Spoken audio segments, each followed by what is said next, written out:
How's it going, everybody? ChaoticMeatball here, and welcome back to the channel. Today, we're jumping into another legendary hardcore Nuzlocke, this time of a game I've never done a hardcore Nuzlocke on, and that is Pokemon Yellow. I've really never seen any creators touch this game, so why not, right? Today's subject is Mew, and boy howdy do we have some nice stats to work with, but an abysmal level up learn set. Pound, Transform, Mega Punch, Metronome, and Psychic. That's it. This means we're going to have to contend with Brock using only those first two, as there's no TMs available before him, but once we're past him, we're essentially home free in a way.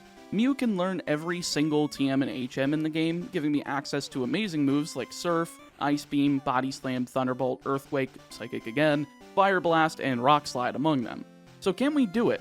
Well, let's find out. But before we get into it, make sure to subscribe to the channel, like the video, and ring the notification bell to stay alerted to all of my video uploads. We're going to be stabilizing here for Friday and Sunday uploads at 5 PM Eastern Time, so be on the lookout. With that though, let's get into it.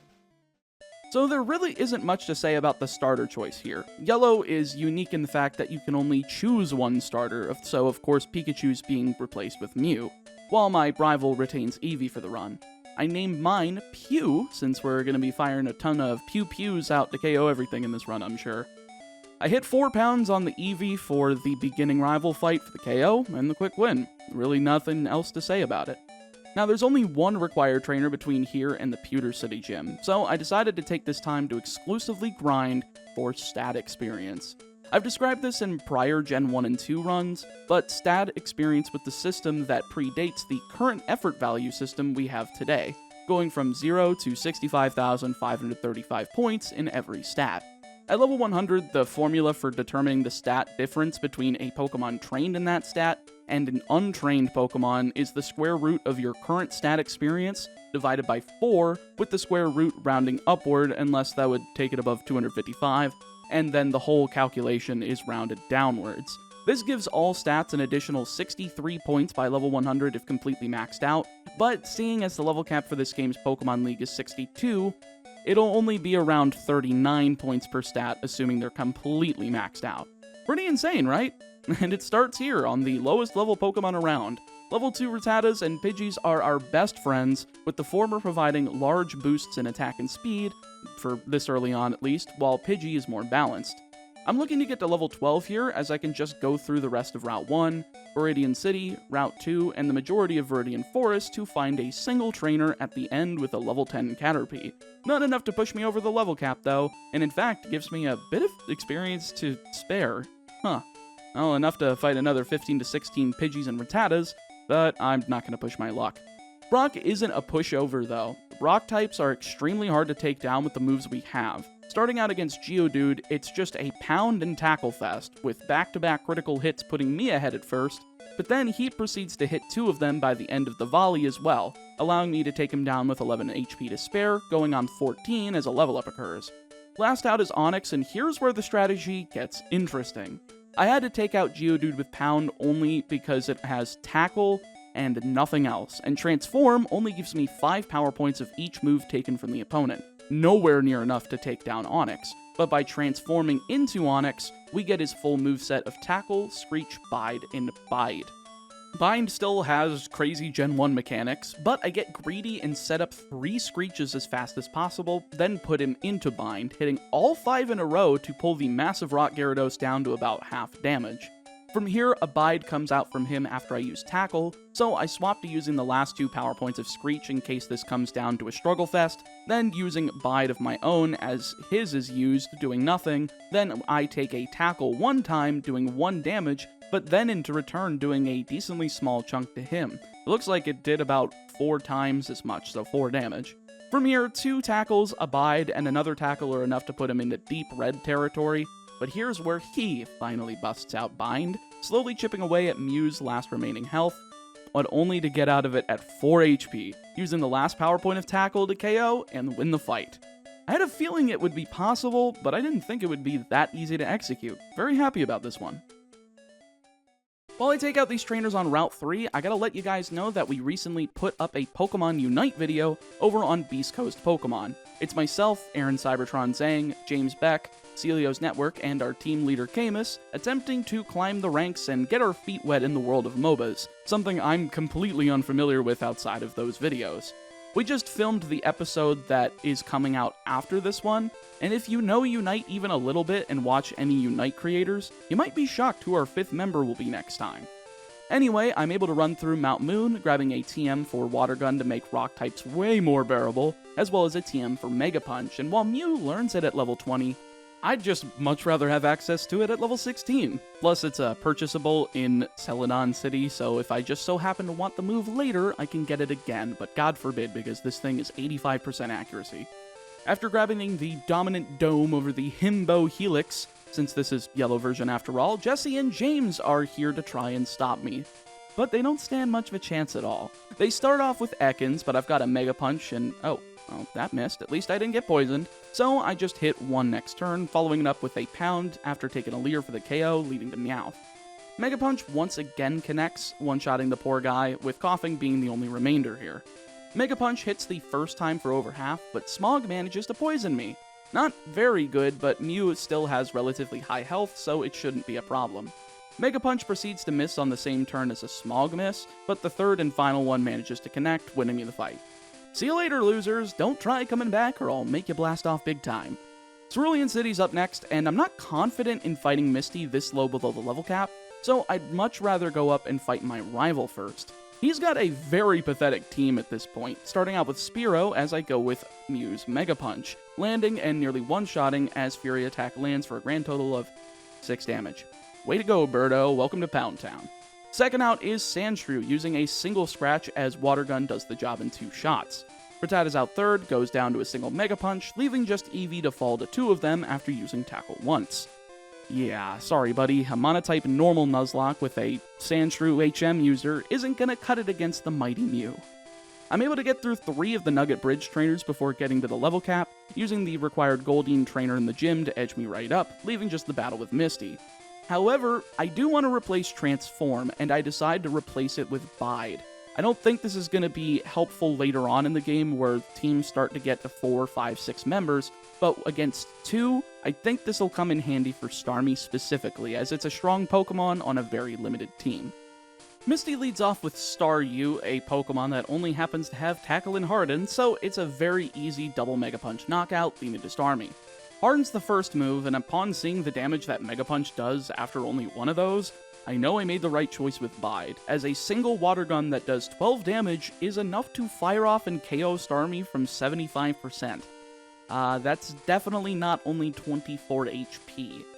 This move must be broken because it's Gen 1 and I have no idea how. I've even read it on Bulbapedia, and I did not understand what it meant, so I'm just gonna pretend like I did, and move on.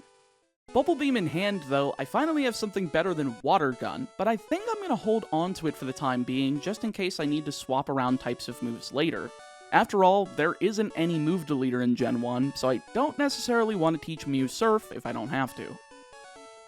Now that I'm free to take out the trainers on routes 24 and 25, I'm free to tell you guys about another thing.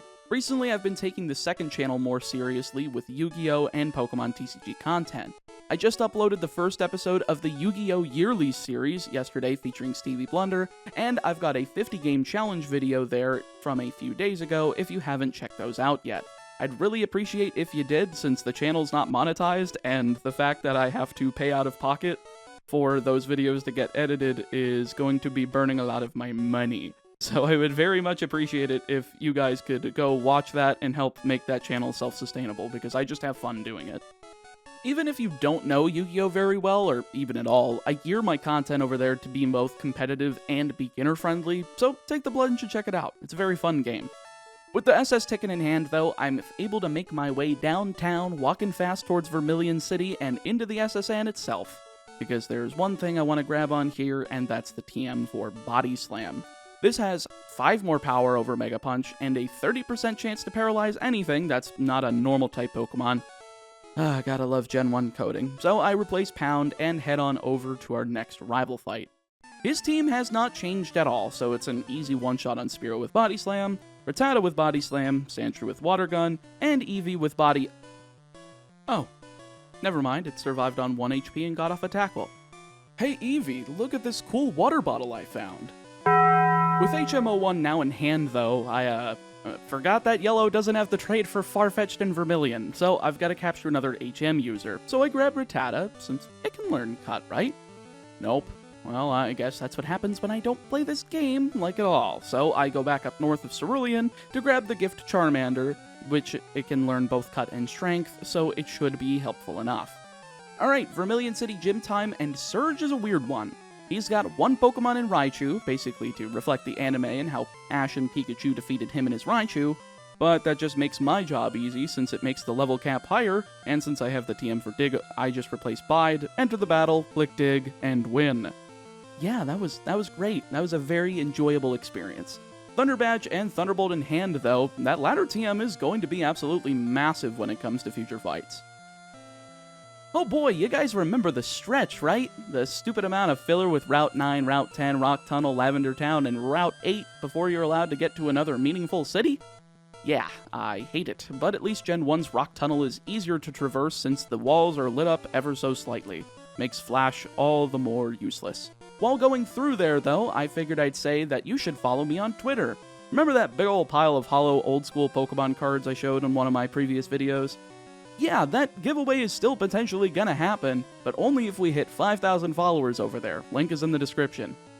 Alright, now that we're in Celadon City, we've got a few things to do. Primarily going to grab 2 fresh water, 1 soda pop, and 1 lemonade. This gives me one of each of the TMs containing Ice Beam, Rock Slide, and Tri-Attack, the first of which is immediately going on MEW for the fight against Erica, and the extra fresh water is for getting into Saffron, but we don't need to do that quite yet. Jeez, our moveset is looking insane. Body Slam, Dig, Ice Beam, and Thunderbolt, and we're not even halfway through the game yet. However, it is time to rip through Erica, and she's not too terrible to take down. Ice Beam does over half the Tangela as Mega Drain hits for light damage, not enough to heal out of range for a second Ice Beam to KO though. Weepinbell's out second, and Ice Beam does around the same amount of damage it did to Tangela, letting Weepinbell hit an Acid for very small damage, but it does lower Mew's defense. But a second Ice Beam is able to pick up the KO as Gloom comes in last. And now this is the most threatening member of the team, seeing as it has the majority of the status moves on the team, and Ice Beam only does over half like usual, which means she can land Sleep Powder. I hate Gen 1 sleep mechanics because you cannot hit a move on the turn you wake up. This gives her the opportunity to start hitting Petal Dance, but thankfully Mew wakes up in time in order to KO that glummy bumpkin with another Ice Beam to seal us the Rainbow Badge. I was about to say, if that stupid status was going to be the reason I lost this attempt of the run, I was going to lose it. But you know what? We're past it. Just don't lose and you won't have to deal with it. What? Did you think I had another thing to plug after that badge too? Well, you're in luck because I do. Just a quick shout out to my Discord server. It's not the most active thing in the world, but if you'd like to join and become a part of the community that's formed there, the link will be in the description. Anyway, there's only a few grunts to get through as part of the Celadon Rocket hideout, complete with an easy Jesse and James fight at the end, capped off by Giovanni himself. They lead with Coughing, an easy one-shot with Dig, as is Meowth with Body Slam, leaving just Ekans to fall to Thunderbolt. I'm surprised that Ekans wasn't in Arbok yet, seeing as it normally evolves at level 22, but alas, Giovanni is just as easy, leading with Onix and going down to a single Ice Beam, as does Rhyhorn, leaving just Persian. Sure, it's evolved compared to Jesse and James's Meowth, but a critical hit Body Slam is still enough to pick up the one-shot and the win. Pokemon Tower time after grabbing the HM for Fly, and the rival fight in here is finally where the team starts seeing some semblance of competence. He leads with Fearow this time around, a one-shot with Thunderbolt, but we see Magnemite as a new member, which falls to Dig. Same thing with Shelder and Thunderbolt, leading to Sandshrew. It's a one-shot with Ice Beam, leaving just Eevee to fall to Body Slam. Once all of those get to their final evolutions though, I'm sure his team is actually going to look decent. But we'll see as we go along, since I don't actually remember off the top of my head how the rival team looks at the end of Yellow. Jesse and James are once again in the way at the top of Pokemon Tower, this time having evolved both Coughing and Ekans, though the former is now underleveled. I guess if you're doing a legal activity, evolving your Pokemon early is fair play to you. Then again, they did that on a massive scale in Johto, so maybe it's part of continuity. They lead off with Meowth, who hasn't evolved, so it's an easy one-shot with Body Slam, but since I have the super effective dig for the other two members, Arbok and Weezing both go down to 1 apiece, winning me the fight and getting Mr. Fuji out of there. Good stuff, everything's going quickly, and we're advancing in levels quickly enough to make Sylph Company a good next destination. I did, however, take on some additional trainers along the way. The money from these guys, the stat experience, and regular experience are all valuable at this point before getting me into Saffron. I figured I'd head into the fighting dojo to take out those guys first and get that EXP, and since I rejected Psychic over wanting to keep Dig over in Pokemon Tower, I'm not one-shotting everything in here. Not that it matters though, as Mew is still a ridiculous tank, so I can afford to two-shot everything. So much so that the rival Jesse and James and Giovanni fights in Sylph Company are all just a drop in the bucket because of how much of both a wall and damage dealer I am. He leads off with Sand Slash this go around instead of Fearow, but Ice Beam is still a one-shot, as is Thunderbolt on Cloyster, Dig on Magneton, Body Slam on Kadabra, and Dig on Flareon to win the fight. No damage, no problem. Gotta grab the Lapras though, just in case I don't want to teach Mew Surf though. Second up are Jesse and James for a third time between badges. I don't know how you managed to pace a game so poorly to allow this to happen, but here we are, I guess. Weezing's the lead this go-around, going down to Dig, as does Arbok, leading Meowth come in and follow to Thunderbolt. Not sure why they changed the order around, but hey, it does nothing in the grand scheme of things. Last up is Giovanni, and he's a bit of a pushover. Dig is a one-shot on Nidorino, Persian falls to a Thunderbolt and Ice Beam after doing minimal damage, Ice Beam fells Rhyhorn, and Nidoqueen is the only thing hit by a super effective attack on this team that doesn't end up getting destroyed immediately, instead surviving in the red off of Ice Beam, but it's unable to really do much damage back to me, allowing for a second attack to KO and win me the fight.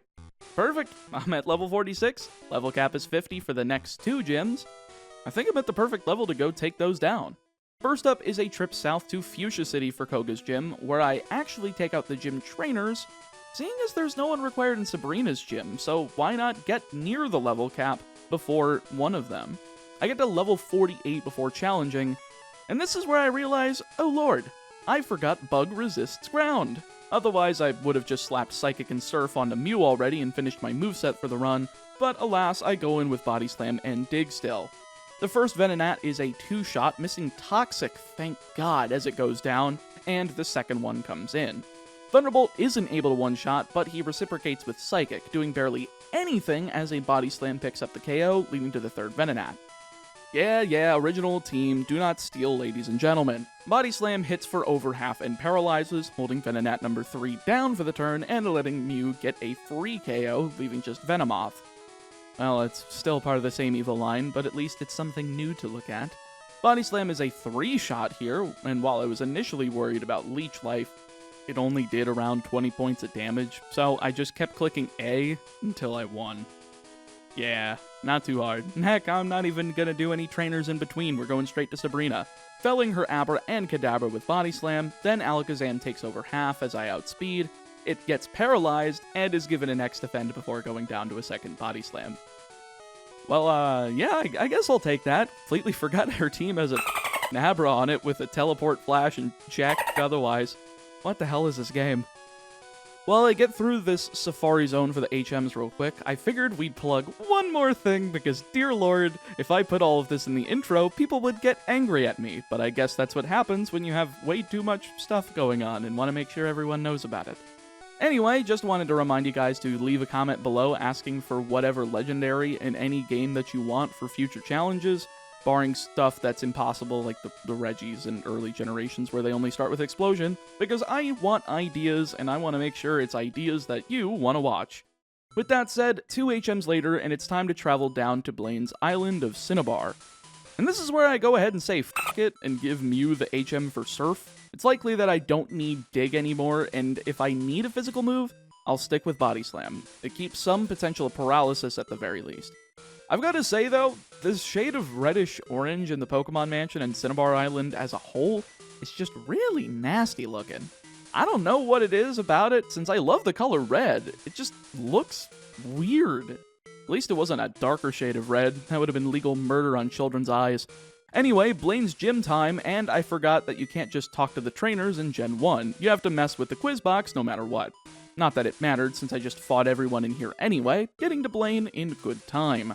Ninetales is up first, a one-shot with a critical surf, but Rapidash comes in and survives, landing a stomp for 21 damage. Yeah, second surf KOs, leaving just Arcanine.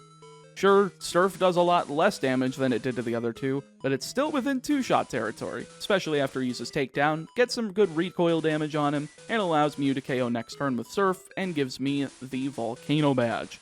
7 down, 1 to go, should be a one-shot sweep if I'm assuming correctly. I make sure to fight the gym trainers in Giovanni's gym as well, seeing as I'm 3 levels below the cap, and the cap shoots up by 7 for Lance's ace, so why waste the experience?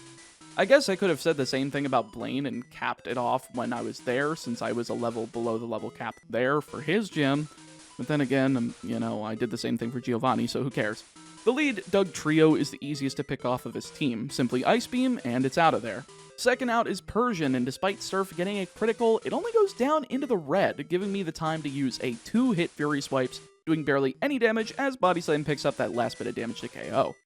Third out is Nidoqueen, and boy, they really don't want to be one-shots today. An Earthquake hits between 2 Surfs, picking up the KO, and Nidoking tries pulling the same thing, instead hitting Thunder for some pretty good damage before 2 Surfs leads to his demise, leaving just Rhydon. Yeah, no chance in hell this thing survives a Surf, or outspeeds, so I'm able to hit it with Surf, picking me up the win in the closest fight thus far. Maybe I should have gotten to the level cap, probably would have made that much less close. Alright, half a dozen fights left, a rival, an Elite Four, and another rival, with the first of those being a rather big pushover. He leads off with Sand Slash once again, so I once again one-shot it with Surf. Nothing changes around here, I suppose. Second out is Execute, so Ice Beam's able to KO that. Boister's third, Thunderbolt fills that quota. Magneton's out fourth, and boy, this is where I really wish I had gotten rid of Body Slam instead of Dig. It tries stun-locking me with Supersonic, and it's rather successful here, only taking half from Surf before hitting that. Then Mew proceeds to hit itself twice in a row in confusion as he goes for Supersonic again. Well, that was stupid. And then Swift, which does connect but barely does anything, as a second Surf finally connects to KO. Kadabra's out fifth, and Mew snaps out of confusion, making that an easy one-shot with Body Slam, leaving just Flareon to fall to Surf. Sorry about that one, bud. It was way more fair without Dig, but you still got your bum beat. One victory road later, and we're at the league. Mew's not even close to the level cap though, still having 2 levels and some change to make up for it. So, back to Route 1 we go. Yeah, we're maxing out stat experience. I'm surprised that with just 2 levels this late in the Mew's level up cycle, that there's enough to max out the stats from here, but I'm definitely thankful for that. I don't want to go in without as much advantage as possible, even if I'm using a legendary. After all, I'm doing 1 Pokemon against teams of 5 and eventually 6 without going over level, so I do want to make sure that everything is as good and efficient as possible in order to not lose. With that said though, let's see if we can do it. Lorelei's up first, and it's not a good sign when her lead isn't a one-shot. Thunderbolt doesn't KO, but it does paralyze, though it doesn't matter as Aurora Beam hits for light damage, allowing me to KO with Surf next turn for power point conservation, leading to Cloyster. Both this and Slowbro are one-shots with Thunderbolt, as is Jinx with Body Slam, leaving just Lapras. Now, if Dugong wasn't a one-shot, this sure isn't either, but it doesn't matter thanks to critical hits. Gotta love when the game says, "Alright, fine, we won't waste your time today." Anyway, Bruno's up next, and we've got to the point that I finally need to dump Body Slam for Psychic, since we'll need it for the next 2 members. Onyx is first, one-shot with Surf, and that's basically how the dominoes fall. Hitmonchan with Psychic, Hitmonlee with Psychic, Onyx number 2 with Surf, and Machamp with another Psychic seals the deal. No damage, once again, no problem. Agatha's the same way, with her being more of a poison user than a ghost user, and I'm easily able to one-shot Gengar number 1 with Psychic, Golbat with Thunderbolt since I decided to be a contrarian today, Haunter with Psychic, Arbok with Psychic, and Gengar number 2 with Psychic. 3 matches in this whole run that are in major battles, no damage, no problem. I don't know why I keep having the inclination to apologize to these characters though when I do these runs. I shouldn't, they just suck. Lance is last up on the totem pole, and his team falls just as flat, as Gyarados is a one-shot with Thunderbolt, Dragonair number 1 with Ice Beam, Dragonair number 2 with Ice Beam, Aerodactyl with Ice Beam, and finally Dragonite with, you guessed it, Ice Beam, giving me 3 out of 4 members of the Elite Four with no damage. That's cool, I suppose, but it's time for the real hardest fight in the game. I don't think this one will be a pushover either, even though the last fight just 5 fights ago was. I might actually have a little bit of a tough time with this team here. Mr. Gary Oak leads off with Sand Slash. It's almost like I said the same thing 3 or 4 times in this video alone, but Surf is the move of choice to grab a one-shot KO, with Alakazam being the follow-up. Well, I suppose we found our candidate for best Pokemon to have a physical move to hit with, since Surf doesn't even do half, leaving it to fire off a critical Psychic, doing only around 20%, but a critical Thunderbolt fires back to KO, leading to Exeggutor. Ice Beam does a bit over half here, but of course his random move of choice here is Leech Seed, but no matter, KOing it this turn with another Ice Beam means that it doesn't trigger, so I'm still over 200 HP going into Magneton. But it's very frustrating to see Leech Seed go into Magneton, which then Magneton manages to paralyze with Thunder Wave turn 1 as it's out when I can't one-shot it. So, yeah, it's very nasty because I'm stun-locked, but it's not even really that bad, since Mew is able to not get held down by paralysis at all, allowing me to fire off 3 Surfs to KO, since Leech Seed turned this stupid thing from a 2-shot into a 3-shot. Thanks, Exeggutor, but this only leaves 2 Pokemon remaining on his side of the field. Cloyster's out next, and it's free to hit me with Aurora Beam, sure, but Thunderbolt is still a one-shot, leaving just Flareon. Flamethrower does around 50 damage out of my 135-ish HP remaining, but Surf's not a one-shot. This is pretty bad, actually. If I don't connect next turn, I am dead. And he goes for Quick Attack, and he gets the critical, which brings Mew down to 34 HP. But thankfully, Paralysis is not a jerk. Surf is able to connect, winning me the fight at the last possible moment. Well, I guess the best thing I can say after that near disaster is that I should have used Bubble Beam instead of Surf for as long as possible, held Dig instead of Body Slam, and got rid of Bubble Beam for Psychic in the league, so that I could have replaced it with Surf after Lance, as it wasn't useful at all during the battle against the rival champion. Alas, I still think I did a pretty good job given this was a single off-the-cuff attempt while looking at a walkthrough to make sure I wasn't missing anything, and it came out really good if I do say so myself. Thanks for watching, everybody. If you enjoyed the video, make sure to check out this other one on screen. You'll probably enjoy it too. And if you really enjoyed the content and want to help support the creation of it, you can head over to my Patreon page and help support for as little as $1 per month. Speaking of which, shoutouts to my $5 and above patrons: Anna Keenum, Marshmallow, Aaron Rinesmith, Cryptic Gamer, Heimflow, Jacob Johnson, Casper Kirkpatrick, Owen Maloney, Leon Matog, Zeno, Zachary Keever, Scotty, Arantula, Andy, Joshua Johnson, and Justin Dimmenstein. Stay safe, stay healthy, and I'll see you guys next time.